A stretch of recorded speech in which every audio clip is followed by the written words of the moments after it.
পাকিস্তানে বন্দি বিএসএফ জওয়ানের স্ত্রীর সঙ্গে ফোনে পশ্চিমবঙ্গের মুখ্যমন্ত্রী, আশ্বাস মমতার। টানা ১৯ দিন ধরে পাকিস্তানের সেনাবাহিনীর হাতে বন্দী রয়েছেন হুগলির আরামবাগের বাসিন্দা ও বিএসএফ জওয়ান পূর্ণকুমার সাউ।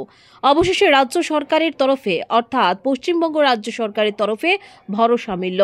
রবিবার রাতে নিজে ফোন করে পূর্ণমের স্ত্রী রজনী সাউয়ের সঙ্গে কথা বলেন পশ্চিমবঙ্গের মুখ্যমন্ত্রী মমতা বন্দ্যোপাধ্যায়।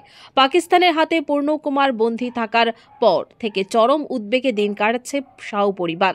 রজনী সাউ বারবার বিএসএফ এবং প্রশাসনের দ্বারস্থ হলেও মেলেনি কোনো স্পষ্ট আশ্বাস।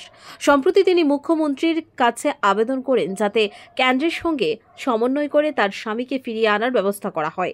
পাকিস্তানের হাতে পূর্ণবন্দী থাকার পর থেকে চরম উদ্বেগ দিন কাটাচ্ছে সাউ পরিবার। পশ্চিমবঙ্গের মুখ্যমন্ত্রী নিজে ফোন করে ওনার পরিবারের শারীরিক অবস্থার খোঁজ খবর নেন।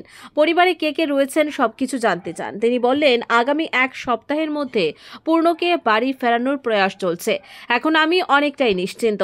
পশ্চিমবঙ্গের মুখ্যমন্ত্রীর আশ্বাস, পশ্চিমবঙ্গ সরকার সব রকমভাবে এই পরিবার ও পূর্ণকুমার সাউয়ের পাশে থাকবে। প্রয়োজন হলে কেন্দ্রীয় সরকার ও বিদেশ মন্ত্রকের সঙ্গেও যোগাযোগ করে দ্রুত সমাধানের পথ খোঁজা হবে।